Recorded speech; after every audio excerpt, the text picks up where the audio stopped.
শিক্ষা প্রতিষ্ঠানগুলো দখল হয়ে পড়েছে। সেখানে কিন্তু শিক্ষা প্রতিষ্ঠানের যে বিগত ১৬ বছর ফ্যাসিবাদী সরকার সারা বাংলাদেশের শিক্ষা প্রতিষ্ঠান সহ রাষ্ট্রীয় প্রতিষ্ঠানগুলো দখল করে রেখেছিল বলে মন্তব্য করেছেন জাতীয়তাবাদী দল বিএনপির সিনিয়র যুগ্ম মহাসচিব খায়রুল কবির খোকন।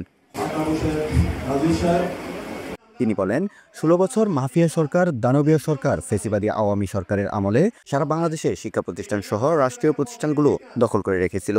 ফলে শিক্ষা প্রতিষ্ঠানগুলো যারা পরিচালনার দায়িত্বে ছিলেন তারাও শিক্ষা প্রতিষ্ঠানগুলোতে শিক্ষক নিয়োগ ও ভর্তি থেকে শুরু করে বিভিন্ন দুর্নীতি ও লুটপাট করে গেছে।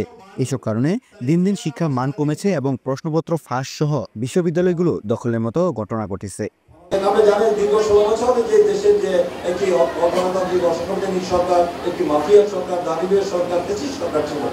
সেই সরকারের আমলে তো সারা বাংলাদেশের রাষ্ট্রীয় শিক্ষা প্রতিষ্ঠান সহ সারা বাংলাদেশের রাষ্ট্রীয় প্রতিষ্ঠানগুলো দখল হয়ে পড়েছিল, শিক্ষা প্রতিষ্ঠানগুলো দখল হয়ে পড়েছিল। সেখানে কিন্তু শিক্ষা প্রতিষ্ঠানের যে যারা পরিচালনার দায়িত্বে ছিলেন তারাও কিন্তু সেখানে দেখা যায় যে নিয়োগ দেওয়া, টিচার নিয়োগ থেকে শুরু করে, কর্মচারী নিয়োগ দেওয়া, ভর্তি থেকে শুরু করে এবং অনৈতিক কর্মকাণ্ড, দুর্নীতি, লুটপাট সবই হয়েছে সেখানে। সেই কারণে শিক্ষার মান দিন দিন শিক্ষার মান কমেছে। এতে নকল হয়েছে, যেখানে দেখেছেন প্রশ্নপত্র ফাঁস হয়েছে, অনেক ঘটনা ঘটেছে। আমরা জানি এগুলো সমস্ত দৈনিক পত্রিকা আছে যে বিশ্ববিদ্যালয় দখল হয়ে গেছে।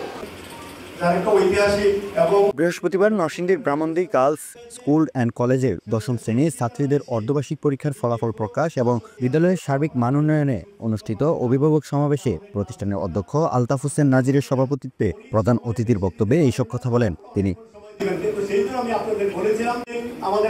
এ সময় অনুষ্ঠানে উপস্থিত ছিলেন ব্রাহ্মণদী গার্লস স্কুল অ্যান্ড কলেজের অভিভাবক প্রতিনিধি আওলাদ হোসেন মোল্লা, জেলা ছাত্রদলের সাবেক সাধারণ সম্পাদক আব্দুর রউফ ফকির রনি সহ স্কুলের শিক্ষক ও অভিভাবকরা।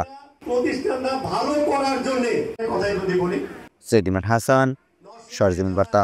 আমাদের এই প্রতিষ্ঠানে উনি অনেক কাজ করেছিলেন, এখনো নাই, তারপর অনেক মানুষের দুঃখ